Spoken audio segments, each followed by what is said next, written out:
Lakki fidi ammuma fidi lakki amma ila ololaaf karaa banteetta fidi bakka akkasitti kana ta'e jedhee fidi. Warra akkas godhanii ni balaaleffana diinaa jechuudha. Dajane yoo himannaan jiraate tokko lama jedhinatti waan kana ajandaa maaf akka godhachuu barbaaddes naaf hin galu. Edda goote immoo fidi ammuma asumatti jechuudha. Qaamni dhimma kana laalu jira waan ta'eef edda fidiiti abbaa isaa baasna jechuudha sii galeera. Maanatti hin dhaamin maa waraana bilisummaa Oromootti hin dhaamin maaliif amma bakka kanatti kaasta. Amma ani kijibadhan jaaladhu jechuudha sii galeera. Kijiba miti. Kijibadha. Bakka sanan ture gaaf sana. Moraaliitiidhuma maaliinidha namni biyya alaa keessa taa'ee maakaatoo isaa dhugaa callisteedhumatti sabboonaa namaa olii niitii isaa dhammatee gangalachaa inni walabummaan barbaaduun dhamanu Itoophiyaaf hojjete haamilee maadhattiin qaba kana jechuufu walabummaa Oromiyaa mirkaneessuudhaaf hojjenna jennaa jedhee kaa'eera jechuudha ifaa bilisaan. Waan nu gargaare moo waan nu miidhe qabaa TPLF waliin gaafa sanaa hariiroo godhachuun yoo jenne immoo isaan waliin ammallee hariiroo qabaachuudhaaf hin deemnu jechuudha.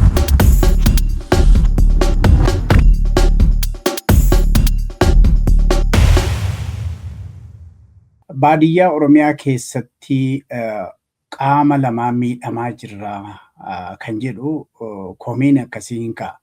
Baadiyyaa Oromiyaa kana baay'inaan adda to'attanii rakkinni kun maalirraa maddee rakkina sana hanqisuudhaa fi kan uummata irratti ga'u wanti isin hojjettan jira gara fuulduraattis wanti karoorfattan yoo jiraate kana mee bal'isii naannoo kana nutti. Baadiyyaa Oromiyaa keessa jirra jechuunii fi baadiyyaa Oromiyaa dhuunfannee to'annee jirra bulchaa jirra jechuun garaagarummaa qabaachuu isaa naa hubadhu. Baadiyyaa Oromiyaa bakka nuti hin jirru gaafa jennu gartee waraanni bilisummaa Oromoo uummata ni ijaaraa, qeerroo ni ijaaraa, qeerroo sadarkaa lam-sadeetti ni ijaaraa, ofiisaa immoo ni sosso'aa jechuudha. Humna lolu, humna waraanu, humna keessa furga'u, humna sochiidhaan jiru jechuudha. Dur baadiyyaa miti biyya ollaattidha mootummaan karoorfatee tarkaanfii fudhata jechuudha.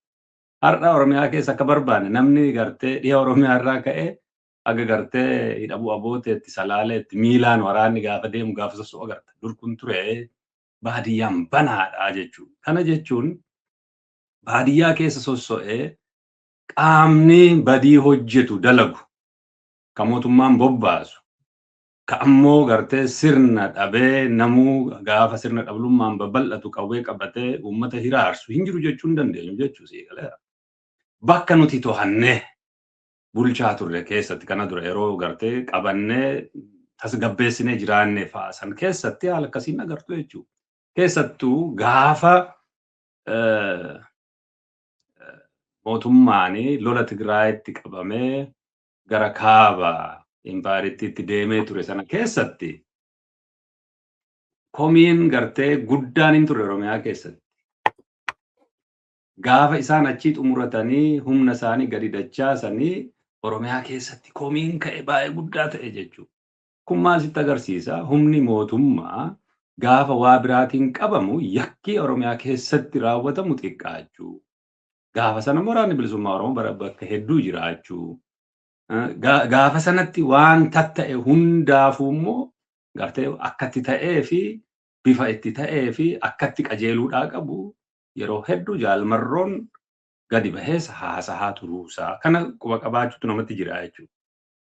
Waan Associated Press kaase irrattis waan gartee jaalmarroon deebii akka gahaatti itti kenne guutummaa guutuutti reject godhee jechuudha. Barbaachisaa taanaan qaamni sadaffaa sadarkaa idil-addunyaatti galee qoratuuf fedhii keenya waan jedhu kaase jechuudha. UN irratti waan gabaasni dhiyaate harki 60 gartee kan mootummaatiin raawwatamu ta'uu. Kasanarraa hafe immoo non-state actors. Kun jechuun qaamota hedduu jechuudha. Ka mootummaan bifa waraana bilisummaa Oromoo fakkeessee bobbaasuu sanallee dabalatee bifa faannoo fakkeessee gargaaru sanas dabalatee non-state actors gaafa jedhamu. Egaa hankeenyas keessa tuquu isaaniiti. Garuu waan sii mirkaneessuudhaa barbaadu gama waraana bilisummaa Oromootiin waan akkasii gaafa mallattoon ishee jiraattu gaafa gabaafamu gartee tarkaanfii sirreessa tarkaanfii jabaa cimaan akka fudhatamuu itti turee fi itti jirullee wal hubachiisuun ni jirti jechuudha. Jaarmiyaa tokko keessa gaafa qabsoo gaggeessitu jaarmiyaa bifa gartee biyyoolessaatiin soso'u keessatti haala immoo sadarkaa biyyoolessaatiin caasaa diriirfattee hin jirre keessatti bifa gartee fagoorraa wal kaayyoodhaan qofa sanarra dhaabattee wal taligdu keessatti yoo namni gartee seerarraa dabee namni naannoo sana jiru waan sana kaayyoodhaan seeraaf heeraan to'atee hin tolchaa jechuudha. Garuu immoo akka gartee barbaachisaa ta'etti akka mootummaatti akka lafa hunda sosso'ee qabatee jirutti akka mana hidhaa qabaatee mana murtii qabaatee piroosas sana keessa deemaa jirutti to'achuun waan namatti ulfaatu qaba jechuudha. Ammoo sanuma keessattuu waraanni bilisummaa Oromoo haalli akkasii uummata irratti gaafa dhufu tarkaanfii sirreessaa jajjabduu fudhataa jechuudha. Ammoo isaaf hin abboomamiin booda waan hojjetanii gara mootummaatti deebi'anii galan hedduu immoo agarree jechuudha. Gartee yerootti haala seera jabeessitee qabdee uummata kanatti maaf buutu jettee gaafa seeratti jajjabeessitu immoo warri akka hojjetee gara mootummaatti deebi'ee gales num jira jechuudha. Kana ilaalutu namatti jira. Waan Associated Press kaa'e akkuma siin jedhee wal qixxeessee kaa'uun suni sirrii miti. Akkatti UN'n illee gartee gabaase akka nama siin jedhe. Dhibbantaatiin lafa kakaa'ee godhe malee waan gartee harka 50 kaa'ee kan taane hubatamuutu namatti jira jechuudha. Amma waan komiin baadiyyaa keessatti baadiyyaa Oromiyaa keessatti ka'u kana keessaa waraanni bilisummaa Oromoo harka hin qabu kan jedhu irra geessan immoo isanas otoo clear nu goote kana achitti immoo Dajane yoo himannaan jiraate tokko lama jedhi natti. Akka akkasiitti yeroo akkasiitti kanatti ta'e jedhi dhiyeesse masuma irratti gartee waan kana ajandaa maaf akka godhachuu barbaadde sinaaf hin galu edda goote immoo fidi ammoo asumatti jechuudha. Akka ajandaa gochuu barbaade miti. Kara biraatiin garasitti ceena sagantaa. Lakki fidi ammuma fidi lakki amma ilaa ololaaf karaa banteetta fidi bakka akkasiitti kanatti ta'e jedhii fidi. Akkas qilleensa irra jirra miti uummatatu nu arguu jira miti fidi ammuma fidee. Amma iddoo adda addaatti Arsii keessatti Wallagga keessatti. Arsii eessa? Muneessaa keessatti amma fakkeenya. Muneessaa keessatti jedhi eenyu raggagee ammuma fidi qaamni dhimma kana laalu jira waan ta'eef edda fidiiti abbaa isaa baasna jechuun sii galeera. Muneessaa keessatti eenyu raggee. Komii jiru irratti yaada kee akka nu kennituu fi. Naa galee muneessaa keessatti eenyu ragahe eenyuun dhaqqabsiifame naa himi Dajane dhugaan siin jedha beekta waan uummataa waan taateef. Iddoo obbolaan lamaan itti ajjeefamanti jira. Eenyu tajjeese natti. Iddoo manguddoo tokko kanaaf ani baadiyyaa keessa. Naa waan nuti quban qabne ati quba qabdu kana gartee tokko lama sadii jenne qaamni Arsii Muneessaa keessatti ajajaa keenyatu jira. Waraana bilisummaa Oromoo ajaju. Kana gartee eenyu godhee jenneeti gaafannaa jechuun sii galeera. Akkatti dhiisnutu hin jiru. Obbolaa lama eenyutu ajjeese eenyuun ajjeefame nutti yoo gartee bifa akkasiitiin dhufteyyuu gaarii beekta. Gaariidha. Amma baadiyyaa Oromiyaa keessatti waan akkasiitu jira. Suni waraana bilisummaa Oromoo laalu naan jetteera. Kanaafi sanaan bira darbina baadiyyaa Oromiyaa keessatti maqaa keessanii warra socho'an irratti immoo tarkaanfii fudhachuudhaaf yaalii gootanii kan jedhu taacheen. Namni maqaa keenyaan uummata miidhu yoo jiraate nutti gabaasa. Yoo nu gabaastani gartee qaama naannoo sana jirutu jira jechuudha. Eenyu godhee jedhee qoratee bakka nutti to'anne yoo taate gartee qaama keenya yoo taate ka adabu. Qaama biraa yoo taate ka saaxilu. Bakka to'anne yoo taate immoo qaama sanayyuu ka lolu. Beeki nuti waraana maqaa waraana bilisummaa Oromootiin Oromiyaa keessa sosso'ee uummata saamaa jiru lolleerra beeki. Dhumarra baqateeti mootummaatti gale beeki. Kana humna bakka jiru yoo nutti hin gabaasne caasaadhaan yoo gartee ajajaa naannoo jirutti yoo hin hubachiisne akkamiin sirreessina re just miidiyaa irratti haasofne waan dhiisnu otoo hin taane kana waan keessaan illee olii dhaamnu jechuudha. Amma gartee kana jettee harkaa qabdatti. Maanatti hin dhaamin? Maa waraana bilisummaa Oromootti hin dhaamin? Maaliif amma bakka kanatti kaasta? Gaariidha. Naa deebisime atummaanuu Yoo yaadatte ta'e yeroo adda addaa waan gara keenya nu qaqqabu gara keetti akka hin daddaba waan akkasitti yaada qabdu waan akkasitti deemaa jira yoo jedhe teksti keenya yoo ilaalte si dhidheessira. Kaan immoo akka gaazexeenyaatti dhugaadha ammuunessaa naa dhaamte mee nuu dhiyeessi sana Dajane. Tokkoon Oromiyaa keessatti waan ta'e hundumaa gara caasaa kee keessa jiru gara sitti gabaasuu hin danda'u garuu. Maaf bakka kanatti gaafsaree nama qabsoof yaaddu yoo taate nama akka gartee uummanni hin miidhamne yaaddu yoo taate qaama gartee dhimmi ilaalutti yeroo isaatti gabaaste maan sirreessine. Obbo Jireenya yeroo adda addaatti waan kanarratti yaada malee. Dhugaa miti Dajane waan akka kanaa natti dhaamte naa ergi dhugaa miti kun kijibaa jechuudha. Ex miseejii keenya ilaaluu dandeessa. Ammayyuu dhiyeessi Dajane. Amma wal falmii sanatti hin darbinu. Amma ani kijibadhan jaaladhu jechuu sii galeera. Kijiba miti. Kijibadha.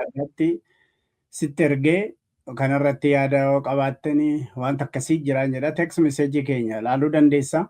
Amma gara eenyutti darbina gama gaaffii kiyya kan biraatti darbina. Darbe ayyee. Walii galatti mee obbo Jireenya kaayyoo waraana bilisummaa Oromoo kaani Oromiyaa walabummaa Oromiyaa bilisummaa uummata Oromoo kan jedhu jira. Kaan immoo kan federeeshinii jedhutu jira. Kaayyoon ammatti qabamee jiru maalinni kan jedhu osoo ifa nu gootee sirriitti nutti himtee gaaffiin keessatti taanu sana. Gaarii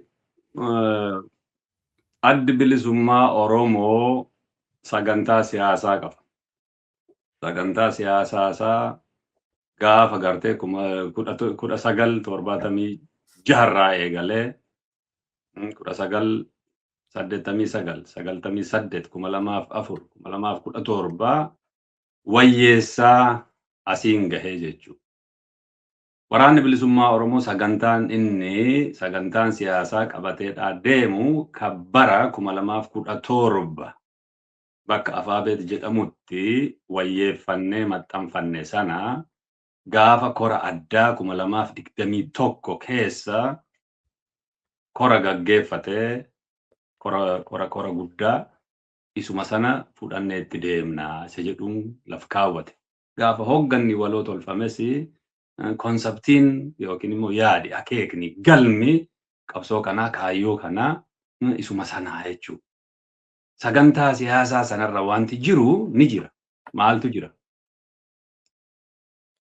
Mirga hiree murteeffannaa saba kanaa yoo sabni kuni mirga koo hiree mataa koo nan murteeffadha yoo jedhe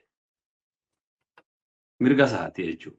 Ammoo akka jaarmiyaatti akka sabaatti maal barbaaddu isin yoo jedhamne walabummaa Oromiyaa mirkaneessuudhaaf hojjenna jennaa jedhee kaa'eera jechuudha. Ifaa bilisaan. Walabummaa saba kanaa galmaan gahuudhaaf garuu gatiitu si barbaachisa gatii guddaa. Amna dheertuu deemuu si gaafata. Amna dheertuu kana deemuu immoo toftaa hedduu keessa darbuu sitti jira jechuudha. Wareegama lubbuu toftaa waayila barbaaddachuu deeggarsa addunyaa argachuu gartee waan takkitti callaatiin walabummaa biran geessu jechuudha si galeera. Deeggarsa biyyoota ollaa argachuu sabaaf sablammoota irraa deeggarsa argachuu dhimmi toftaa fi dhimmi tarsiimoo walitti makamee ilaalamuutti hin jiru jechuudha. Ammoo faayinaalii dhumarratti uummata kana qawwee irraa kaaste gaafa qawween irraa ka'ee jedhu waan uummatichi murteeffate hin kabajjaa jechuudha. Maaliif? Kan ati qabsoofte uummataaf malee fedha mataa kee uummata kanarratti fe'uudhaaf miti jechuudha. lakki ani uummanni lakki ani hin barbaadu waan ati jettu kanaa yoo naan jedhe dirqiidhaan qawweedhaan lakki waan ani jedhe fudhadhu hin jedhuunii jechuu sii galeera. Kana keessatti immoo walabummaa sana bira gahuudhaaf maalan godheedha. Yeroo hedduu beektaa gaafa qaama ce'umsaas gaafa Kamaal Galchuunis ammas namoonni wayii gadi bahanii waan kana gaafa afarsan nan argaa jechuudha. Kamaal Galchuu 2006 nutti dhufe otoo rasaasa tokkitti hin dhukaasin ajaja isaatiin deebi'ee gale. Gaafa jaarmiyaarraa shanee jedhee nu arrabsu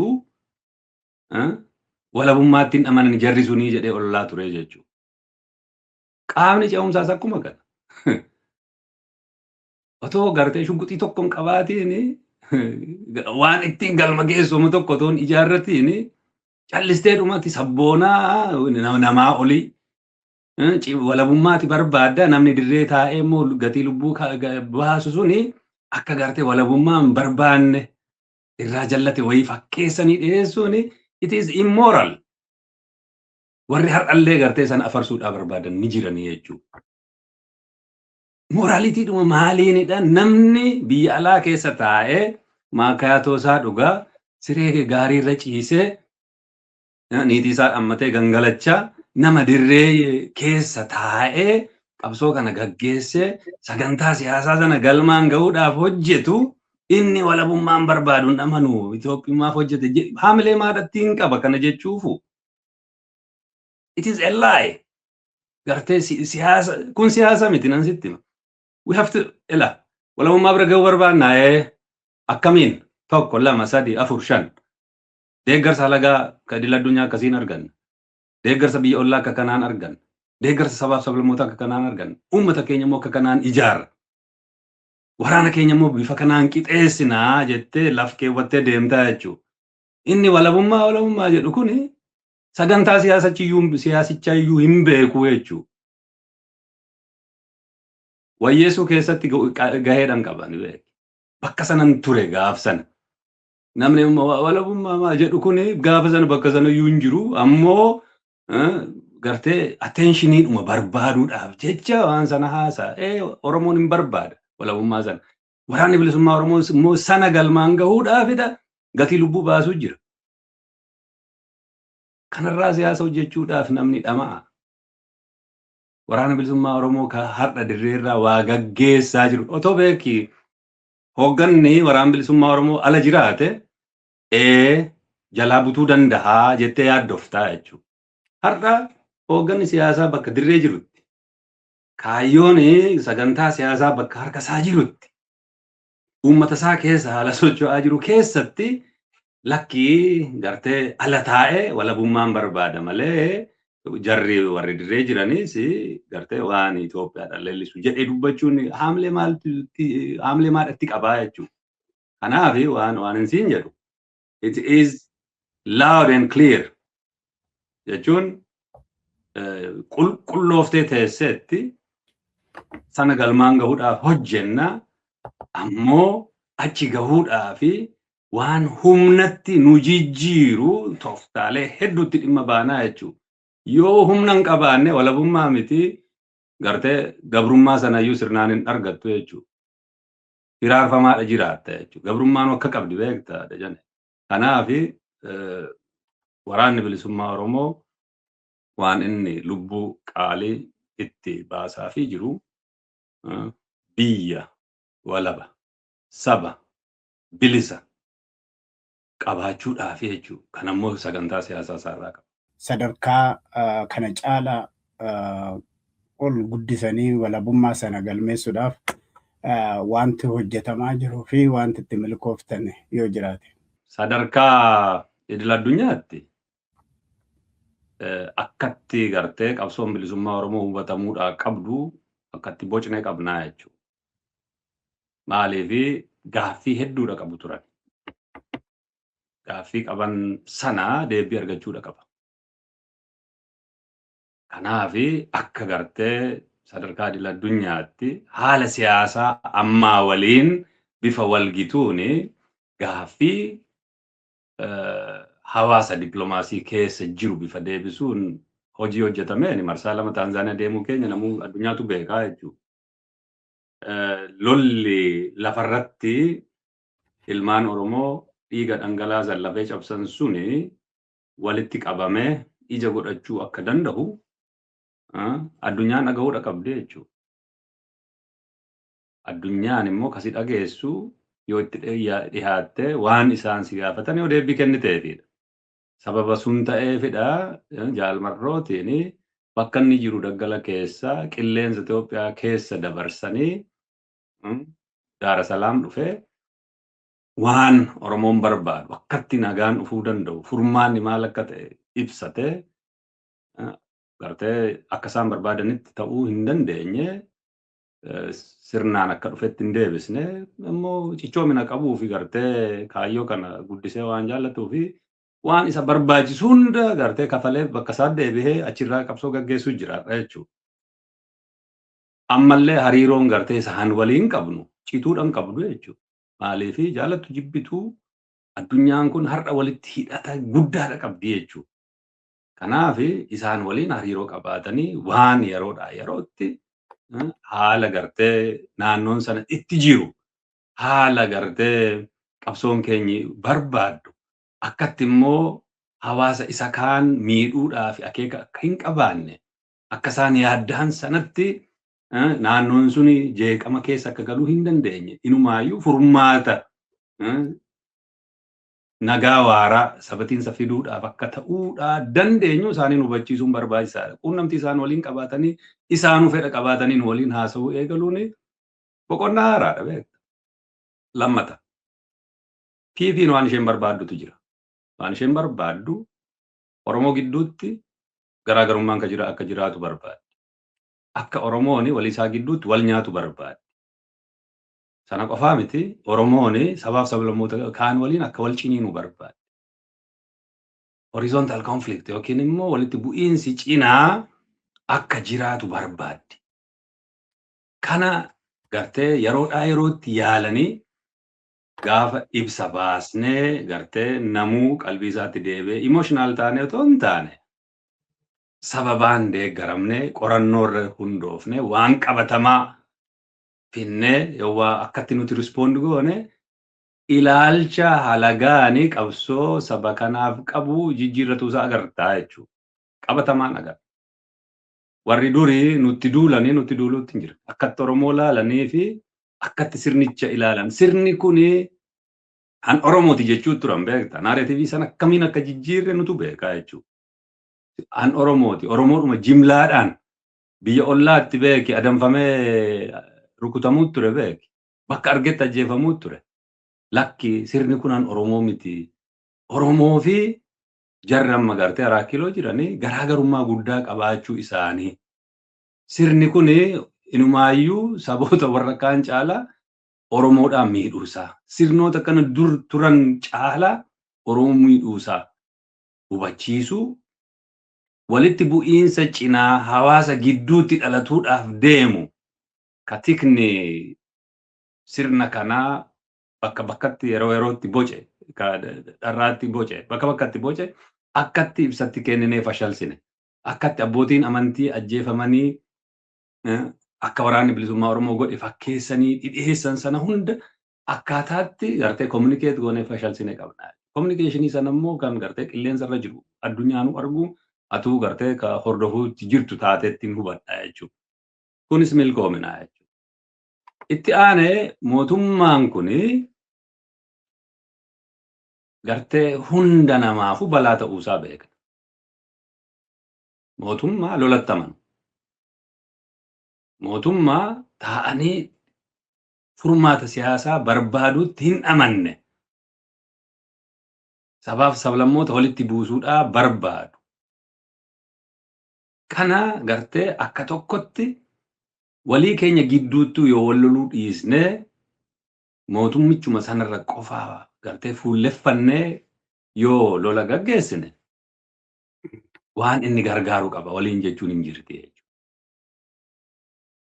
Maaliif akeeka mootummaatu humnoota gartee isa lolan walitti buuse gidduu jiraachuu barbaada jechuudha. Kan immoo haasaa aangawooti mootummaa godhan irraa agarra. Shanee afaan isaan jedhanii jechuudha. Yoo waan nuti faannoodhaan loluuf deemnu gidduu nu dhaabdee nu danqitee maaloo taate it is a lie kijibaa jechuudha. Kijib adii. Faallaa isaa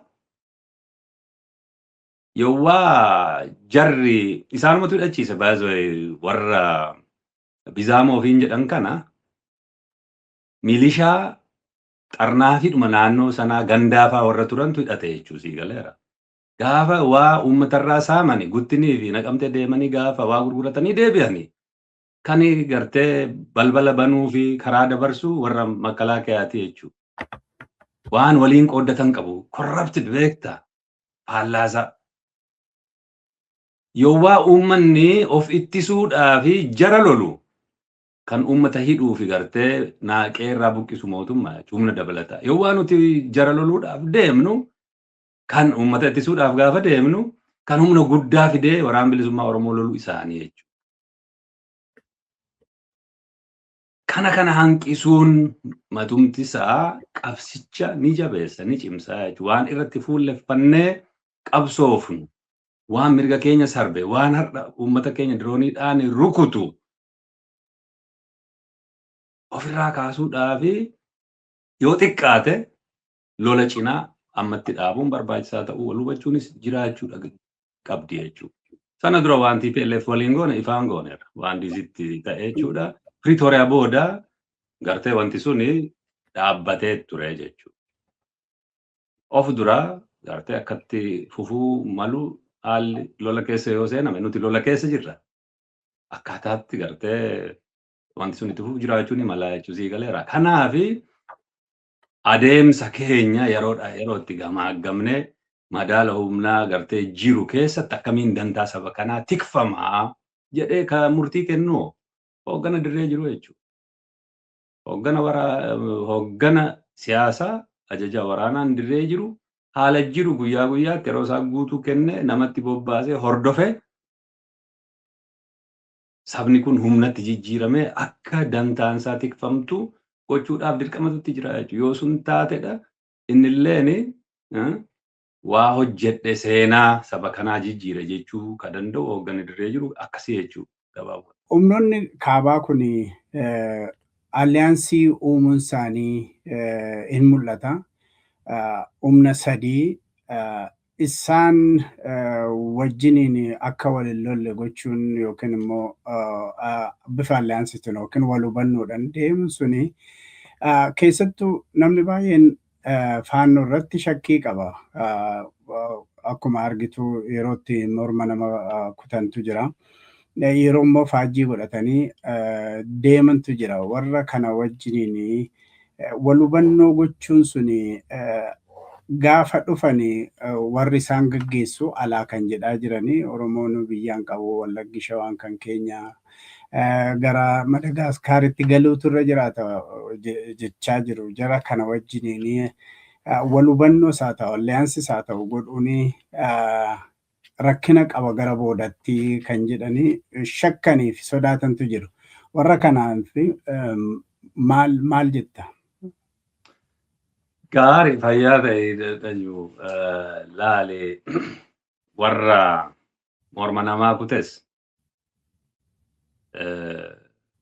mootummaadhuma kanatu tolche. Ittiin uummata shororkeesseeti yoo na jala galuu baattani kanatu si mudataa baradhaa jechuudhaa fi kan balbala banee hidhachiisee leenjisee gaafa kun taatu beekis isaanii mission accomplished waan jedhan fakkaatu jechuudha. PP uummatattiin shororkeessu akkuma siin jedheera beeki. Alliyaansii sabaaf sablammoota gidduu taatu hundayyuu akkaataatti fashalsan tikni isaanii waan inni hojjetu waan hedduudha fashalsine. Emotionii keessa toon seeniin qorannoo irratti hundoofne waan goonutu jira waan hin siin jedhe sanaa. Warra akkas godhanii ni balaaleffana diinaa jechuudha. Gaaffiin tokko hin jirtu. Kana nutis ni lollaa uummanni keenyas ofirraa lolachuudha qabaa jechuu kana sii galeera. Waan nuti jechaa jirru waan nuti irratti hojjechuudhaa qabnu. Mootummaa kanaa seef gochuu nuti hin jiruudha. Sabni hunduu gaaffii dimokiraasii qabu ni jira jechuudha.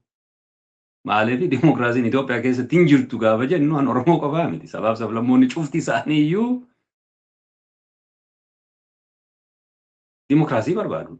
Dhimma isaanii irratti hiree mataa isaanii ofii isaaniitiin murteeffachuu barbaadu. Humnoota akkasii waliin immoo gartee hiriyyummaa waa'ilummaa tolfachuu waan sagantaa siyaasaa irra jiru jechuudha. Waan uummanni korri sabaa irratti walii galee harkaa qabu jechuu sii galeera. Kana adda baasanii ilaaluu nama gaafata jechuudha. Walii keenya wal loluu dhiisuu gaafa jennu nama yakka sirratti hojjechuudhaa fi qawwee qabatee sitti dhufuu fi gartee isa akkasii bira dabarta jechuu miti. Sana ofirraa haleeltan ittis ta'u uummata kemma gartee dandeesse. Ammoo warra gaaffii dimokiraasii naannoo isaanii keessatti qaban humnooti Affaar, Somaalee, Gaambeellaa, Beenshaangul, naannoo Amaaraattis gartee humna akkasii akka dhalatu. Naannoo Tigraayitti naannoo isaanii keessatti gartee dimokiraatawaa ta'anii of filanii of bulchan. Dhimma Oromiyaa immoo kan ulaallattu jechuudha. Ka Oromoo laallattu. Bifa kanaan akka roga qabatu gochuudhaa fi abbaa tokko waliinuu hin haasahiinaa qobaadhuma keessan qobxaati beeki siyaasii haasahuudha. Haasahurraa eegala. Wal hubannaadha uumta. Badiin yoo jiraate walitti himta, wal sirreessita, wal qajeelchita, gaaffii kee ibsita, waan uummanni kee hawwu ibsita. Isaan kaanis gartee kun maa garamitti geessa, garamitti waluma gala jeequmsa gartee naannoo kana hinidha babal'isa moo ni xiqqeessa. Jeequmsuun immoo sabaaf hin gargaaramoo hin miidha. Ammaaf jeequmsaa fi sadarkaa tokkoffaatti eenyu gaafatamaadha. Isa kamiin jalqab kaasa. Isa kamiin itti aansina. Akkamiin furmaanni ta'uudhaa qaba tartiibessiteetti deemtaa jechuudha. Malee isa har'a diroonii sirratti roobsaa jiru. Isa har'a uummata kee gidiraa keessa galchaa jiru.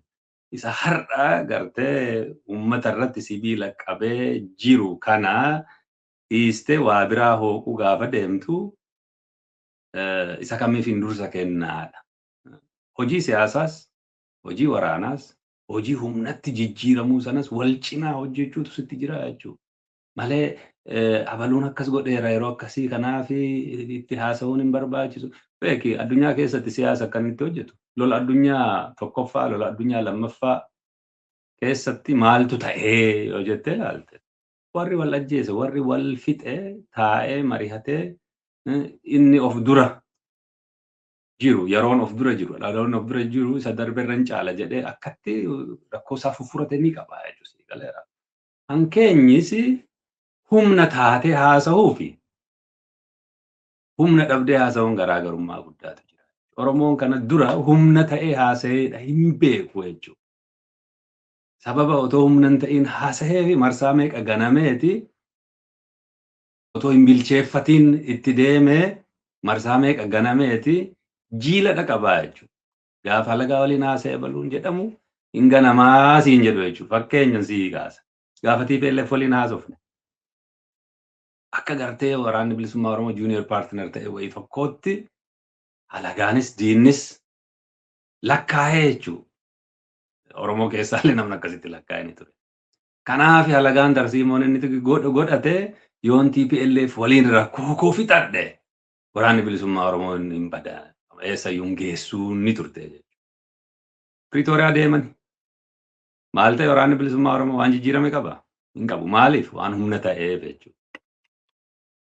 Waan nu gargaare moo waan nu miidhe qabaa TPLF waliin gaafa sanaa hariiroo godhachuun yoo jenne immoo waan nu buuse qaba malee waan nu miidhe tokko hin jiru jechuudha.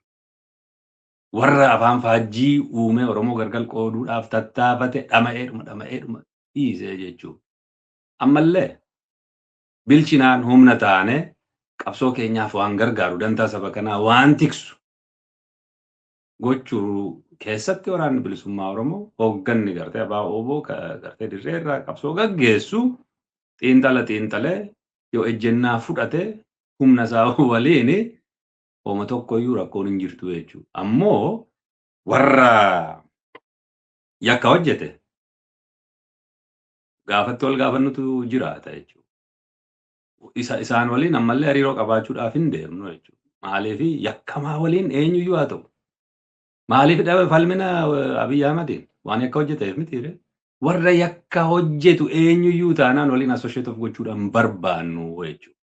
Warra immoo gartee akeeka siyaasaa qabatee daandii gartee tottolfatee lola keessatti lolli waraanaaf waraana gidduu ta'uuf yakki hawaasa irratti ta'u garaagarummaa guddaadha. Amma Awurooppaan rakkoo ishee furattee gaafa jennu Jaljireenya asirratti yakka warra hojjete wajjiniin kan jedhu amma Oromoo akkasitti qaluun faajjiitti fuudhanii baasanii rarraasanii deemsu yakka miti. Sanuma yakkadha. Gartee isaan waliin hariiroo godhanne. Jechaan isaan kam jechuu kanan barbaade. Lammata immoo faannoon naannoo Amaaraa keessa jiru Bizaamoo jedhee Wallagga keessatti warra hundeeffame gaafa inni balaaleffate hin arginu. Kanaaf isaan kam wajjiniin jarri kunoo Oromoo akkas godhaa jiru kan jedhu addaan baafachuuf. Ilaali warri yakka hojjete kaatis quba qabdu anis quba qabu. Isaan waliin hariiroo hin qabu. Warri gama jirus gartee warra kanan balaaleffannee gaafa jennu waliin jiraachuu wal quba qabaachuudhaan maluufaa ta'a. Yakka immoo gartee hojjetame sanaafis wal gaafachuun inuma jiraachuu dandeessi jechuudha. Amma waan inni sii kaasu prioritiin amma lakkoofsa Oromiyaa keessatti namni PP'n ajjeestee fi inni sun simboolikalii guddaa dhugaa. Ammoo ta'e jedhame illee godhame siin jedheera jalqaba irratti. PP'n gadi baatee sana balaaleffachuu agarteetta jechuun ibsa baasaniiru or gartee amma faannoo gama jiruu fi PP'n maal jedhaniiru dhimma namni qalamee fannifamee deemuu sana irratti waan jedhan qabu. Hin qaban mitiire. What is their difference? Garaagarummaadha qabu. Isa kamtu irra gartee uummata keenya amma laale. Yakkadha wal madaalchisaan jiru. Lamaan isaayyuu ta'uu hin jiru jechuudha. Ammoo lakkoofsaan yoo laalte Oromiyaa keessa duuti daataadha ta'eera. Aadaadha ta'e namni nama ajjeesuun beeki. Inni sun immoo akka nama aarsuuf. Kan gatii sana kafale beeki kan mataan qabamee gara buree deeme kun waraana bilisummaa Oromoodha beektamti. Ka gatii sana baase eenyu? Hoogganama kanadhaan beeku. Kana isaanii olidha gartee quuqamnaa jechuun waan gartee maanooverii siyaasaa keessatti waan diinni barbaadu ka PP haa ta'u, ka faannoo haa ta'u, ka TPLF haa ta'u, ka qaama kamiyyuu haa ta'u kana ka xiinxaluudhaa dadhabutu dirree jira. Kana keessatti kallattiidha nutti agarsiisuudhaa fi namni dhama'a. Jechuun waan sii kaasuudhaa barbaadu piraayoriitiidha qaba. Lolli tooftaadha qaba. Wal duraa duuba deema. Hunda addunyaa guutuu wal takkaatti loltuu jechuudha. Madaala humnaa ilaalteetitti deemta. Gaafa sana gootu dantaa saba kanaa tiksuudhaaf malee miidhuudhaaf miti jechuudha. Waan siin jedhu yoo na hubatta taate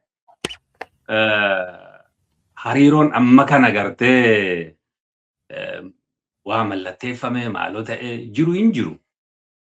Ammoo yoo waa ibsa baasnu kominikeet gaafa goonu akka hawaasni keenya hin miidhamne balaan gartee PP'n gootuu fi gartee inni kaan godhu inni biyya ollaatti godhu akka hin jiraanne kominikeeshinii keenya sirreessineerraa gaafan siin jedhu as if waan isaan itti jiran walii gallee wayii tokko fakkeessanii dhiyeessuun xiqqoo ishee namatti hin tolu jechuufi. Ammoo wanti sun yakki sun kan raawwatame primarily itti gaafatamaan mootummaadha. Maaliif jedhe? Uummata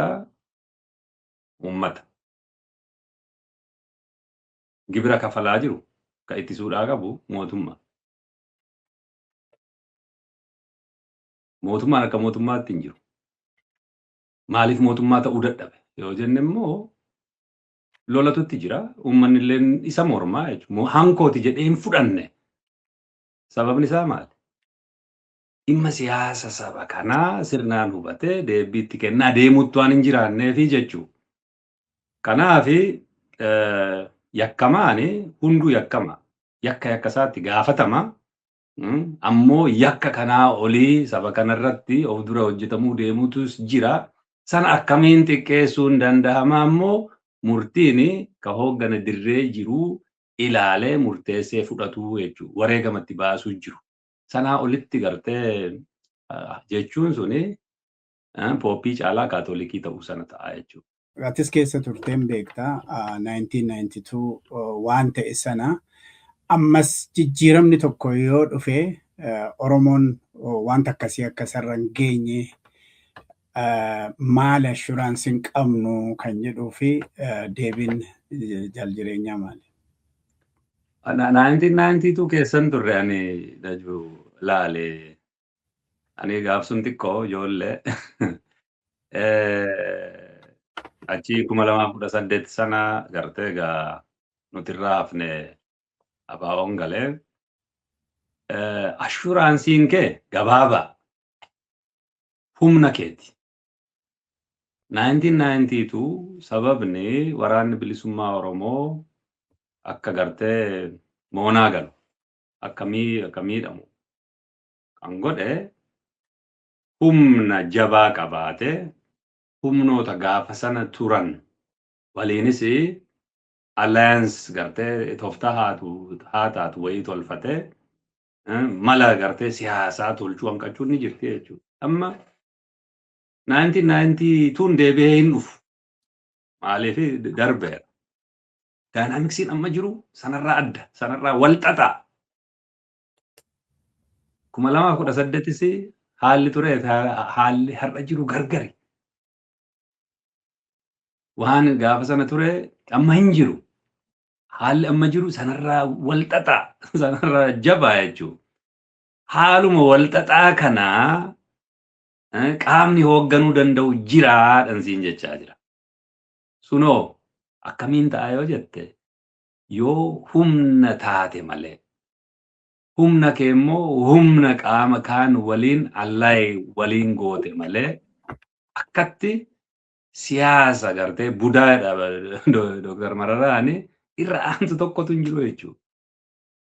Maaliif siin jedhaa addunyaadhuma kanarrattu yoo gartee humni lama wal lolu Ameerikaa fi yookiin Raashaa gaafa wal lolu akkatti Chaayinaatti dhiyaatu akkatti Indiyaatti dhiyaatu akkatti hin qabaa jechuudha. Akkatti lola addunyaa lammaffaa irratti warra waliin taane gartee warra Raashaa fi warra United States of Americaatu wal ta'e naazii Jarmanii lole.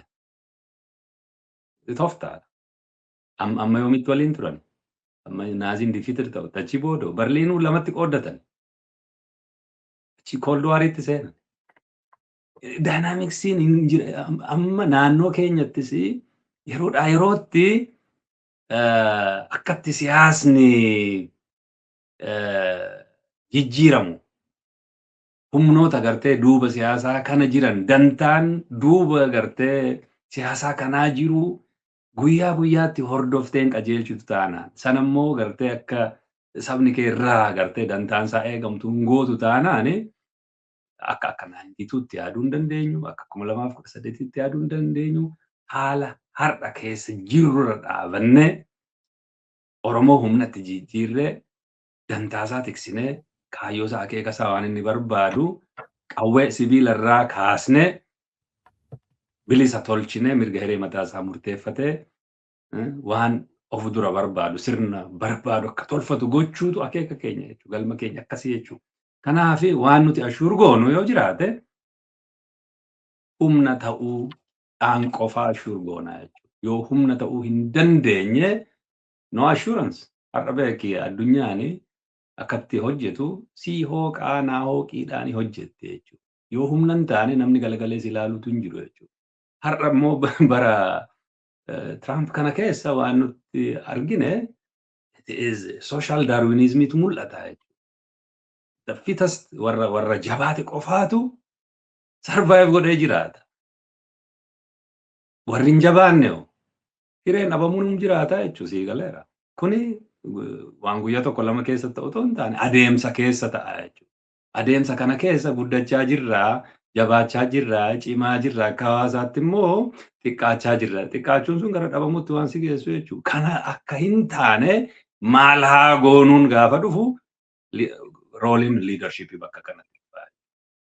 Qabsoon saba kanaa 2018 asii fi sana dura akkam ture guddachaa jira moo gadi bu'aa jira. Dhageettiin akka Oromootti qabsoon kun qabdu 2018 asii fi gartee sana dura maal fakkaata ture gaafa jettee ilaaltu guddinatti deemaa jirra moo gartee gara badiisaatti deemaa jirra. Kallattii siyaasaatiinis, dippiloomaasiitiinis, waraanaatiinis gama hundaanuu deeggarsi waraana bilisummaa Oromoo godhamuufis guddachaa jirra moo xiqqaachaa jirra isa jedhu gaafa gamaagamtu akkatti addunyaan qabsoo kana ilaaltus hunda kana gaafa gamaagamtu deebisaa waan sana keessaa argata. Ashuraansiin keenya humna keenya. To the extent gaafa gartee Daar es Salaam turre. Mootummaan aangawaa kastadiyaan isinii taanaa ashuur singoonaa nuun jedhaniiru beeki. Irratti amantaa horanne jechuudha. Maaliifi siyaasa akka jijjiiramu waan beeknuu fi guddaadha beekna. Waadaa isaanii eegan hin beeknu jechuudha sii galeera. Kanaaf maalirratti ashuraansii qabaachuudhaa qabna humna keenya irratti jechuudha. Kanaaf jabina yoo qabaatte, humna yoo qabaatte waan barbaaddu, waan sabni kun barbaadu dantaa saba kanaa eeguu dandeessa. Yoo sana hin qabaanne abbaa humna qabutu dantaa isaa tikfataa jechuudha gabaabaatti. Dhaabbilee Oromoo kan biraa jiran wajjin caalatti keessoo fi cimsuudhaaf hariiroon qabdanoo maal fakkaata gama sanaan kan jedhu. Dura qe'eedhaa warra qe'ee jiran wajjiniin hariiroo attamii uummattanii jirtu kan jedhu. Sana booda alatti ba'anii humna wal fakkaatu wajjiniin hariiroo uummatanii gaarii fakkaata. Kanaaf keessoo keessatti immoo maal fakkaata gara Oromootiin dhaabbilee Oromoo mirga Oromootiif qabsaa wajjin. Eenyufaa? Fakkeenyaaf karaa nagaatiin warra qabsaan kan akka KFO, ABO. Amma yoo isaan waliin hariiroo qabnaa yoon hin siin jedhe miidhaan jirra moo jabeessaan jirra?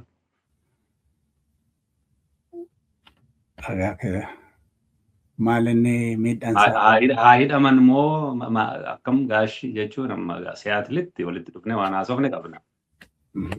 Garuu warra karaa nagaa biyya keessa qabsootti jirra jedhani amma ifa baanee nu waliin jiru kana godhanii sana godhanii akka kanaan karoorfanne irraa yoo jenne PP waliin akkam ta'uuf deemu amma inni yaadi kun bakka kanatti yoo ka'e ta'a tamanta irraa haasofne. Okay, yoo deebisuudhaas dhiisuudhaafis mirga qabda jaal jireenya. Lalakki jechuun waanuma dandeessa. Naa gale garuu waan inni si mirkaneessuu barbaadu Oromoon PP keessa jiru jedhe. Mormituun Oromoo akka siyaasa gartee biyyattii keessatti akka mormituutti jiru jedhe.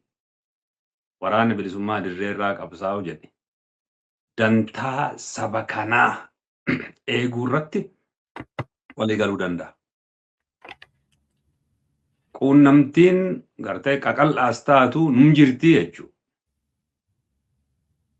In depth, yoo haasofne siyaasadha balaadha qaba dantaa saba kanaadhaan tiksuuf hin kaasnu jechuudha. Ammoo Oromoo tokkoomsanii deemuu keessatti gaheen waraana bilisummaa Oromoo ABO guddaadha. Maaliif qaamni kiyyoo PP jalan jirre waan barbaade yeroo barbaadetti dubbatu yaadasaa sibiilaan tiksee deemu yaada uummata isaa otoo tokko irraa hin sharafiin jechuu danda'u humna kana waan ta'eef jechuudha. Kana gaafa jennu isaan waliin hariiroo qabaachuun fi tokkummaa saba kanaa eeganii of dura tarkaanfachuun barbaachisaa murteessa. Ammoo kanatti jirra sanatti jirra kana gochuuf deemna abaluun akkasiin maalummoo yoo ka jettu taate balaadha qaba. Balaan sun immoo maal akka ta'e gama siyaasaatiinis gama adda addaan maaliif mootummichi mootummaa nama ajjeesuurraa of duuba hin jenne jechuudha. Nama jaalbatteef ajjeese jechuudha. Nama gartee Hacaaluuf ajjeese jechuudha. Namoota bebbeekamoo namoota waa hawaasa keessatti haqni saba kanaa akka eegamu barbaadan irratti kiyyeeffateeti waa hojjeta jechuudha. Kanaaf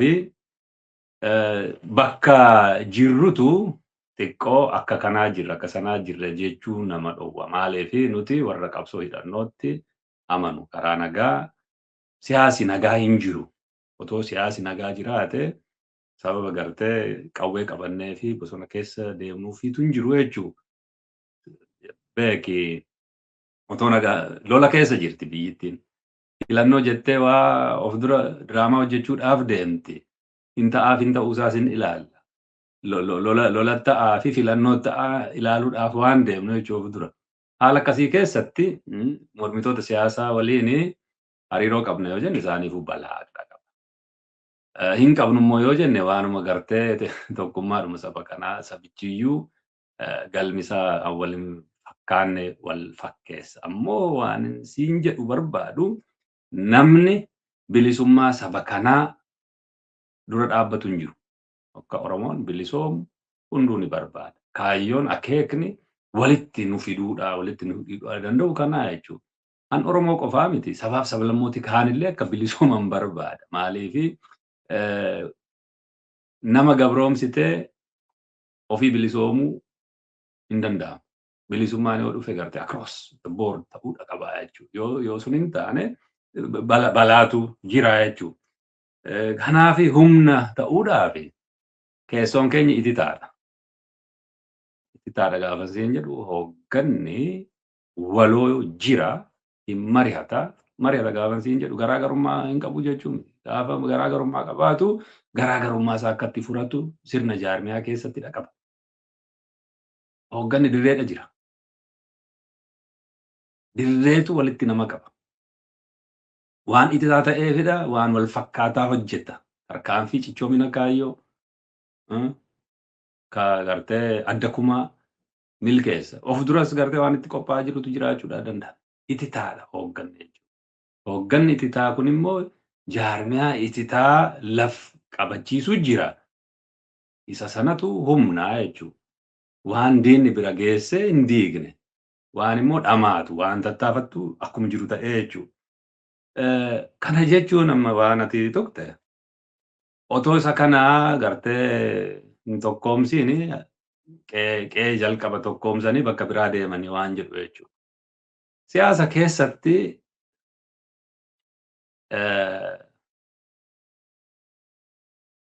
qe'een amma qe'ee magaala keessa kan nagaa fi qe'ee immoo kan dirree hidhannoodhaan innis qe'eedha beekta.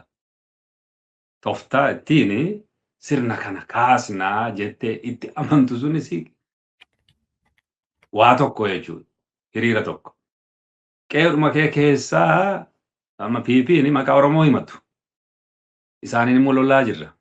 Isaan waliin yoo tokko hin taane nama biraa waliin haasa'uun hin barbaachisuudha jette yoo taate amma extreme deemeen sitti haasa'u jira naa gala. Hin jenne sana. Hin jenne naa gala. Garuu PP'n Oromoo himataa kanaafi qe'eedha isaan waliin otoo hin fixatiin bakka biraa deemuu hin dandeessu yoo jette sirriin ta'uu jechuun sii galeera. Kanaaf siyaasa keessatti Akka malee interpreetiin godhin hin jenne. lakki ati hin jenne garuu yaadi kun akka amma sanaattis deemuu danda'a jechuudha. Qe'ee gaafa jettu qe'ee Oromoo jechuudha mitiire. PPnis Oromoo himatti mitiire.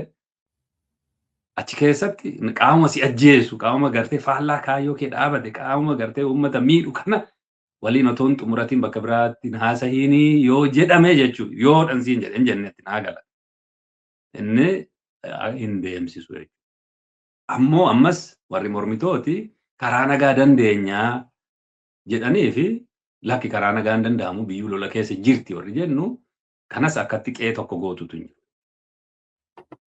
Ilaalchi gartee tooftaan ittiin gartee sirna uummata miidhaa jiru kana ofirraa kaasuudhaa dandeenyu akka biraati warra jedhan warri Gaambeellaa warri Beenshaangul warri Affaar Sumaalee kanatu irra waan mirga saba kanaa bilisummaa saba kanaa haqa saba kanaa warra nagaa jedhanirra xiqqoo tooftaa irratti walitti dhufnaa jechuudha. Kana gargar qoqqoodan ilaaluu nama gaafataa. Kanaafi hundi isaayyuu waan wal cinaa hojjetamuu danda'udha.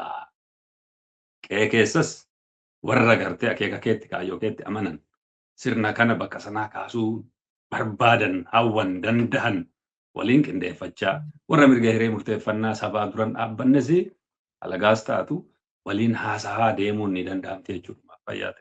Faannoo TPLF fi Shaabiyaan yeroo ammaa kana walii galaati jiru. Lammata humni kaabaa osoo Oromoon qe'ee jiru dhufee naannoo sanaa fudhachuun irra hin jiraatu kan jedhu. Sodaa sanatu jira. 4 kiilootti kan biraa immoo lammata deebi'uu kan jedhu.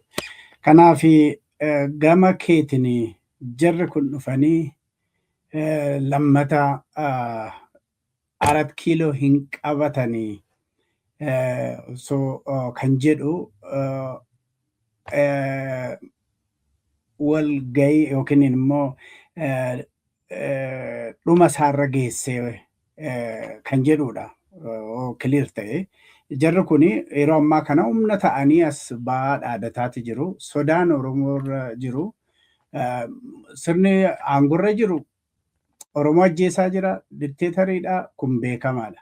So kanaaf qe'een Oromoo cimee kan jedhu qe'een Oromoo cimee jara kana dura dhaabbatee jijjiirama 4 kiilootti fiduu irra jiraatu Oromoon akkuma kana dura karaa qeerrootiin dhufe sana Oromoon fidate gaariidha kan jedhu kan hawaasa keessatti deemaa jiru kan kaasuu barbaade. Gaarii gaaffii tokko si gaafadha jedhe. PP amma aangorra jiru moo? Jara amma wal ta'an ta'aaf miti. Isaantu irra sii wayya naay. Honestly natti. Ani diina lamarra wanta filadhu jiru. Hin qabdu miti jire? Yaa. Gaaffiin kee deebiteetti jechuu sii galeera. Maal jechuu? Amma diina kee lamaantu wal lolaa jira. Diina kee lamaan gaafa wal lolaa jiranii isa tokkoon sodaadha isa kaanirraa gaafa jettu isarra sodaattu sanaa loluuf deemtaa jechuudha. Eenyu gargaarte isa amma sirra jiru jechuudha sii galeera. Kanaaf diinni lama gaafa wal lolu nuti assaayimentii mataa keenyaa qabnaa jechuudha. Hojii manaa mataa keenya humna ta'uu. Isaan humna ta'anii dhufanii 4 kiiloo galuuf hin galanii hin beeknu. Eenyu injifataa hin beeknu. Waan hin beekne sanarra dhaabannee 4 kiiloo galuuf deemu jennee PPdhaaf simpatii horuudhaaf dhama'uun hiikan qabu jechuudha. Bakka kanatti walaa nyaattu maaltu nu dhibee sanaan cufuun barbaachisaa taate. Garuu nuti maal hojjechuudha qabna. Diinni lamaanuu akka nu hin kajeelle. Qeen Oromoo an Oromoo ta'uu qabu. Biyyi Oromoo an Oromoo ta'uudhaa qabu. Abbaa biyyummaa saba kanaa akka galmaan gahuu dandeenyu yoo humna taane qofa sanarratti fookas goone maan hojjenne. maaliifi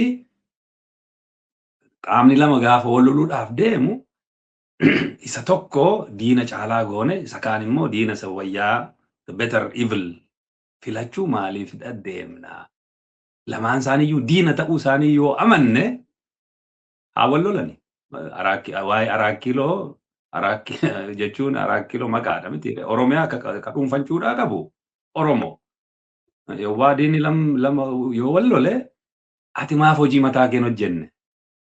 Akka boru hin kajeelamne. Sirrattoo wal lola. Diinni inni gartee gabroonfataan inni kun isa kaan irra naa wayyaa. Kanaaf inni kun na yaaddessa. Inni har'a duuti har'aa akkasii yaaddessine. Ka boruu gartee ta'innaatiin Araakiloo seenaa maaf si yaaddessaadha gaaffiin jiru sii galee kanaafidhaan gaaffii si gaafadde. Kanaaf akkuma siin jedhee silas kaaseera. Yoo humna taane qofaa dantaa saba kanaa eegsisnaa jechuudha. Kanaaf Araakiloo inni har'a jirus uummata keenya ajjeesaa fixaa jira jechuudha. Egeres yoo qaama biraatti dhiisne waan wal fakkaataa ta'uuf deemaa jechuudha. Ammoo achi hin geenye. Har'a Araakiloo harkuma piipii jirti. Lolli keenyi gaafa diinni keenya lamaan wal loluu nuti ka gochuudhaa qabnu qaamuma har'a nu ajjeesaa jiru sana ofirraa ittisaa humnatti jijjiiramaa deemutu falaa jechuudha. Kanaaf warri jarri kaabaa wal ta'anii Oromoo akkas gochuudhaaf deemuu jedhan har'ayyuu ta'aa jirta. Isa har'a ta'aa jirtu otoo ofirraa hin loliini isa kaan maaltu si yaaddessaa? Yaaddahuun gartee sirri. Isa har'a duutu borna ajjeesaa fi isa har'a du'aa jirtu gargar baasuun takka si dhibaa jechuudha. Dhugaa jarri kun ni injifatuuf hin injifatamuu hin beeknu. Ammoo diina nuti lolaa jirrudha lolaa jiru. Diina nuti lolaa jirru gaafa lolani haga gartee nun lolletti. Mootummaan kun Oromoodha yoo jette malee Oromoos loluutti hin jiran. Mootummichi sirna gartee dhaalee sanadha tiksuudhaaf itti jira jechuudha. Ammoo mootummichi ani Oromoodha ofiin jedhee akka Oromoon lolamudha gochaa jira. Sana disosheet goone gargar baasne jechuudha. Mootummichii fi Oromoon garaagara ta'uu jechuudha. Mootummichi maal barbaada? Shaabiyaa fi Faannoo fi TPLF danan Oromoo loluu barbaadaniitti kaasaa jechuudha. Maaliif kana godha? Oromoo na jala hiriiriiti na oolchii. Ani yoo xiqqaate afaan Oromoon dubbadhaa. Si ajjeesuudhaaf kan mirga qabu anadhaa. Waan jedhudha fakkaataa jechuun sii galeera. Nuti eenyuun ajjeefamuu hin barbaannu. Uummata bilisa ta'uu barbaadu. Uummata biyya qabaachuu barbaadu. Uummata gartee haqaan gartee wal bulchuu barbaadudha malee atuu kanatti jirta.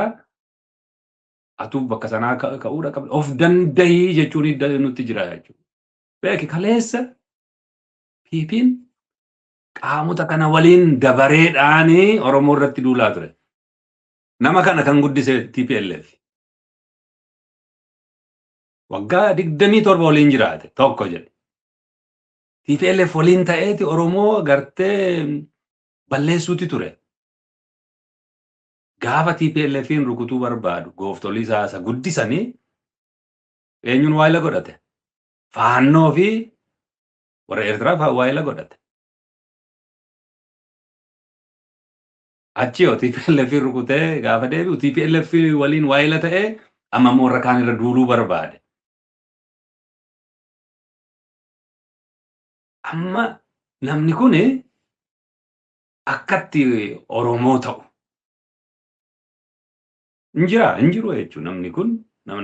Mootummaan kun akkatti mootummaa Oromoo ta'u jira. Hin jiru. Alagaa waliin ta'ee nama Oromoo ajjeesisaa ture. Lola hin feesisne keessa galee ibiddaan waadaa ture, fixaa ture, mucuun gochaa bahe kanatu deebi'ee jarri wal taatee narkuchuuf deemti yaa Oromoo na baraare yoo jedhe short memory jedhee nu arrabsee sanatti jira jechuudha. Isa waggaa 27 TPLF waliin uummata kana godhe dagatee uummanni isa Shaabiyaa faannoo waliin ta'ee gartee uummata kana godhe dagatee har'a warruma gartee kaleessa inni waliin hojjechaa ture wal ta'anii narkuchuuf deemu kanaaf yaa Oromoo na jala hiriirii gaafa jedhe namichi kun borummoo abaluu waliin wal ta'ee akkasirra galagalu beekadhu. Kanaaf wanti si baasu humna ta'uu callaa. Humna ta'uuf immoo waan si barbaachisu waraana kee. Humna ta'uudhaaf waan si barbaachisu jaarmiyaa kee. Humna ta'uuf waan si barbaachisu beekumsa keeti jechuudha. Kana walitti qabattee jabaattee akka halagaan si saalfatee bilisummaa kee yoo itti bu'e akka balaa qabu ittiin agarsiistu taanaani hiikan qabu. Kanaaf yaaddoon suni ammatti nama yaaddessuu hin qabu jalqaba wal lolanii walaa injifatani sana booda itti yaadna ammasittoo hojii manaadha qabna innis humna ta'u. Daar es Salaam biraa in uumama jettee yaaddaa wanti yaadamee wanti irratti hojjetamaa jiru yoo jiraate mariin biraa jechuudha. Hin jiru. Maaliif hin jiru? Mootummaan gaaffii saba kanaa gartee saba guutuudhaaf sirna gartee tolchuutu barbaachisa wal jenne sanaaf qophii miti.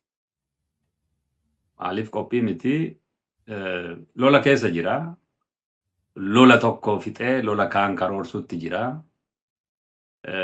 Gaafuma sanayyuu gaafa dhufu lola karoorseen nutti dhufaa ture jechuudha. Dirreerraa hoogganaa fi waraana gargar baasee waraana bilisummaa Oromoo lolee tactical waan ta'e dhufe. Kanaaf qophii guutuutti qabna itti milkoofne numaayyuu waraana bilisummaa Oromootu injifannoo guddaa galmeessee meeshaa hedduu hiikame jechuudha. Maaliif wanti akkasii akka ta'uu malu tilmaamne itti qophoofne turre jechuudha. Gaaf jaalmarroon fa'aa Daar es Salaam turani lola guddaa ta'e injifannoo guddaa galmeeffame. Bakka sanarraa qajeelfama gartee kennaa ture jechuudha. Akka gahaatti. Inni kaane waan isaan nu barbaadani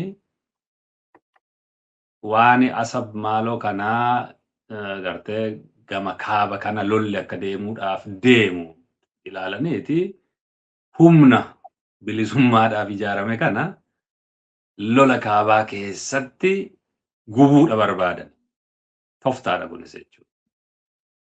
Koottaa wal taanaa jedhanii itti harkisanii kaaba Itoophiyaatti geessanii yoo dhabamsiisanii qaamni bilisummaadhaaf hojjetu amma ta'e hir'atee jechuudha.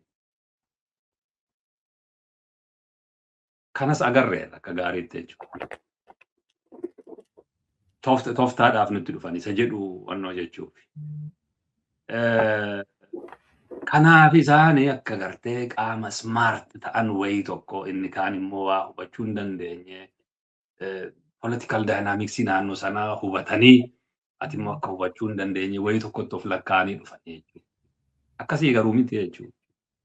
Dachaa 5-10 caalaa dursinee yaanneera waan isaan gartee akeekkatan sanaa jechuudha. Kanaafi yoo gaaffii saba kanaa sirnaan deebisuudhaaf fedhatti qabaatan qalbii isaaniitti deebi'u jedhee yaadu jechuudha. Maaliif sana booda waan isaan goggodhani nama naamusaan waraana bilisummaa Oromoo keessaa achi bahee otoo hin hafiin namoota isaan bobbaasan otoo hin hafiin kunoo mallattoo gartee nagaa negosheetu goonee galchine jedhanii waan isaan goggodhan gaafa agartu gaaffii saba kanaaf otoo hin taane nama maallaqaa fi waan bubuutu raqaa fi walitti qabuu jiraachuu isaanii agarraa jechuudha. Kanaafi akkatti gartee kana boodallee yoo dhufani wal beeknaa jechuudha. Gaafa sana wal baruudhaaf walitti dhufne wal barreerra. Ammoo gartee jabinni suni inuma barbaachisa. Hireen ittiin walitti deebi'anii sirna tolchina jedhanii itti amananii dhufan baay'ee xiqqaa waan ta'eef yeroo dhihootti waan yaadamu miti jechuudha. Egaa sana booda marii sana booda akkuma jette qaamni gaggalchanillee galalleen jira. Sana booda galuun suni wajjin wal maddiitti yeroo ilaalamu sana booda ciminni waraanaa bilisummaa Oromoo akkamitti ilaalamaa ammam cimee kan jedhu sana nu kaaftee achumaanii gama dippiloomaasiitiin qaawwan hin jira amma dirree irratti lolamu addunyaa irratti beeksisu irratti qaawwan hanqinni hin jira kan jedhutu jira.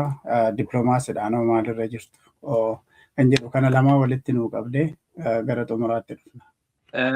Galuu booda ciminni jiru maal fakkaataadha gaaffiin jalqabaa. Qaamni jaarmiyaa keessa taa'ee si danqu kakaayyoo sanaaf of kennee wareega baasuudhaaf fedhan qabne gaafa si keessa galu akkuma gartee kosiin si keessaa yaa'eeti. Si jabeessa, si cimsa. Mariin kee akka gartee waliin qabanne qaama si godhu, qaama si danqu, gaafa maqaa keetiin yakka hojjetee maqaan kee addunyaa irratti xuraa'u kana kun gaafa si keessaa galu inuma si qulqulleessan, si jabeessan, si cimsaa jechuudha. Sila sii kaaseera. Cichoominni kaayyoo adda isaan gaggalaniiti ta'ee wannoon tarkaanfiin adda kumaa sana boodadha ta'ee inni gartee bilisummaadhaaf bahe suni bakkuma isaa jira. Cichee amma galma gahutti itti deemaa jechuudha. Ammoo warri dantaan isaan gowwomsee warri jalqabumarraa ammoo gartee akeeka gabaabaa qabatanii gara dirree bahee warri gartee akka hulluuqanii seenan godhame kun immoo gaafa si keessaa bahu akeeka si diiguudhaaf dhufe sana itti milkaa'uu dadhabee bahee jechuudha. Kanaaf waan nama yaaddessuu qabu jechuudha. Ciminni ni jira jechuudha. Qulqullaahaa, hin jabaataa, hin cimaa galma isaan hanqatu jechuudha. Gama dippiloomaasiitiin qaawwaan jira. Dippiloomaasii waan ati hojjettu waan jiru irratti hojjetta. Waan gartee tarkaanfii fudhatta jabinni kee ciminni kee dhagahama. Si'a kana yoo gartee qaamni dippiloomaatotaa jabinni waraanni bilisummaa Oromoo qabu maali isa jedhu yoo barbaadani miidiyaadha qabnaa ni argu sun rakkoo miti. Garuu dippiloomaasiin yeroo hedduu akkamidha ta'a beekta. Qaamni lama dantaarratti wal qabee wal lolee lolli suni balaa guddaa waan qabuufi siinis hin gargaaru kanaafi walitti dhufaa koottaati uummanni kunis rakkoo keessa haa bahu. Isinis position based hin ta'ina interest based ta'a walitti dhufaa siin jedha jechuun mitiire. Yeroo ammaa kana akkas jedhamnu barbaanna isa jedhu dhalaaluu qabna jechuudha. Dippiloomaasii gaafa hojjennu yerootti qabbaneessuu qabnu jira, yerootti ho'isuu qabnu jira. Sana wannoosaa harka keenya jira jechuudha. Quunnamtii otoo irraan kutiin waan barbaannu itti dhaammachaa, waan isaan yaadanii akeekkatan irraa hubachaa, hiriirri humnaa waan inni fakkaatu, egereen tilmaamni isaan qaban waan inni fakkaatu ilaalaa deemaa jirra. Maadha laafee jechuun silaa maaltu godhamu malee jechuun odeeffannoo bakka irraa argatan qabu. Mee miraakiliin ati uumte dippiloomaasiidhaan raawwattu otoo gartee waan lafarra jiruu fi mootummaa gidduu jiru hin furiin maaltu jira. Dur beeki yoo lafarra homtuu hin jiraanne balbala gaafa dhooftu hin jirtu waan ta'eef namni si dubbisu hin jiru. Waraqatatti katabdeetti kennitu namni galagalee ilaalutu hin jiru. Amma isaantu si gaafata. Maaliif lafarra jirtaa? Humna taate jennaan dippiloomaasiin sitti dhufa. humna hin qabdu taanaani yoo jilbeeffattee deemteeyyuu namni si dubbisu hin jiru jechuudha. Bakka itti focus goonee hojii hojjechuudhaa qabnu beekuutu nutti jira. Dippiloomaasiin waan jiru irratti, waan lafarra jiru irratti humna taatee jabaattee jijjiirama yookiin balaa yookiin waa gaafa hojjettu sanaa jechuudha. Sun hin jira, hin guddata. Gaafa gartee waa inisheetu gochuu barbaannu immoo waan harka keenya jiru jechuudha. Laafe gaafa jedhamu maal jechuudha? Silaa maadha nuu godhu? Nuu loluu dhufanii immoo akkam? Gartee gaafa akkas akkasii walitti kaastaa jechuudha. Ammoo namni maqaadhuma gartee beeka malee dippiloomaasii kana waan isheen taate iyyuu hin beeku beektaa. Kanaafi dippiloomaasiin laafee bakka dippiloomaasii anatu ta'uu qaba. Har'a dippiloomaasiin dirreerraa gaggeeffama beektaa. Jarrisi warri dippiloomaatonni dirreerraa gaafa nama argan itti gammadu. We need to hear from the horse mouth jedhan jechuudha. Kallattiidhaan abbaarraa dhaga'uudha barbaannaa jechuudha. Haala akkasii keessatti qaamni qabsoo kana hoogganu dirreerraa dippiloomaatota ni arga. Aangoota gaafa barbaadetti arga. Maadha mee dippiloomaasiin laafe jechuun maal jechuudha? Silaa maadhatti dabaluu turan mee natti. Waggootan gartee 50 darban keessa raawwatame har'a akkatti laafe mee naa ibsi yookiin siifaa ibsan warri kan gaafatan. Hin jiru jechuudha. Dippiloomaasiin jaarmiyaa kana qabsoo bilisummaa Oromoo sadarkaa ol aanaarra jira. Gaafa barbaanne waa ajandaa seet godhanne dubbachuu dandeenya. Gaafa hin barbaanne immoo lakki hin barbaannu jennu. Tarmii kaahuu dandeenyu sana keessa jirra jechuudha. Maal jechuudha mee dippiloomaasiin laafe jechuun? Kanaa ol maalaa ta'u? Namni gartee adiini akka qawwee qabatee dhufee gartee dirreetti nuu loluudha barbaanna. Hin ta'a waan akkasii. Yoo sana immoo danda'an mi'aa godhanii warri danda'ani dippiloomaasii hawaasummaa hojjechuun beeki. Namni addunyaa kanarra jiru Oromoo ta'ee sabboonaa ta'ee jiru hundisaatu ambaasaaddara saba kanaa ta'uu danda'a. Dippiloomaata gartee saba kanaa ta'uu danda'a. Mee nama tokko dubbisee fira nuufaa fidu. Namni gaafii kana gaafatu jechuudha. Gama keetiin wanti na hafe jettu jiraate itti dabalteeti daqiiqaa tokko lama sii kennaa. Sagantaa keenya goolamna. Kanarraa gaafa biraa immoo walitti deebina. Haa ta'u fayyaa ta'e ulfaadhu gaafa jalqabarra gartee bakka waraanni bilisummaa Oromoo waa goggodhee gaafa jette evidensii gaggaafachuuf xiqqoo yoon sagalee ol kaasee dubbadhe noof kolchi. Dhaggeeffattoota keessa akkuma kanaatiin achi baay'ee bareedaa waan gaaffilee ka'uudhaa qaban hedduu kaaste dhaggeeffattoota kee irraa gammadu jedheetiin yaadaa fayyaa ta'ii. Waan hubachuudhaa qabnu garuu hundi keenyiyyuu otoo waa hin hojjetiin bilisoomuu hin dandeenye. Hojii hojjechuu jechuun immoo collectively hojii nam tokko lamaa otoo hin taane Oromoon bakka jiru hundattuu akkuma gartee coba bishaaniitu walitti kuufamee laga ta'ee garba ta'ee galaana garba ta'a jechuun sii galeera. Namni bakka jirutti waan dhimmi Oromoo saba kanaa bilisummaan saba kanaa itti dhagahamu duuti saba koorraa haa ka'uu jedhee yaadu. Sirni impaayirichaa baroottan darban 50 olii fi Oromiyaa irra ture kuni haa jijjiiramu. Uummanni kun falaa argatu sirni haaraa nama hundaaf wal qixa hojjetu haa jiraatu qaamni jedhu hundi qabsoo isaa keessatti hirmaachuu kan hirmaataa jiru hedduudha gartee. Garuu gahaa miti keessaa qooda fudhachuu danda'utu jira. Qooda fudhachuu gaafan siin jedhu immoo gadi bahanii haasa'uu qofaa miti jechuudha. Namni haasa'u hedduu garuu hojii qabatamaa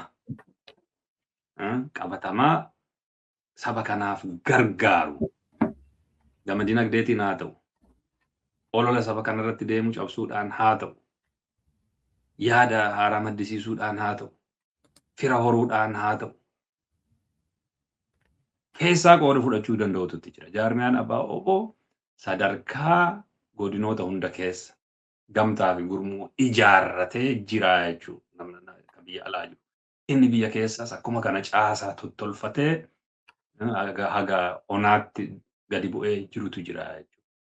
Humni Oromoon qabu kan mormitus sila kaasteetta ka gartee PP keessa jirus waan godhuu wallaalee dhama'utu jira jechuudha.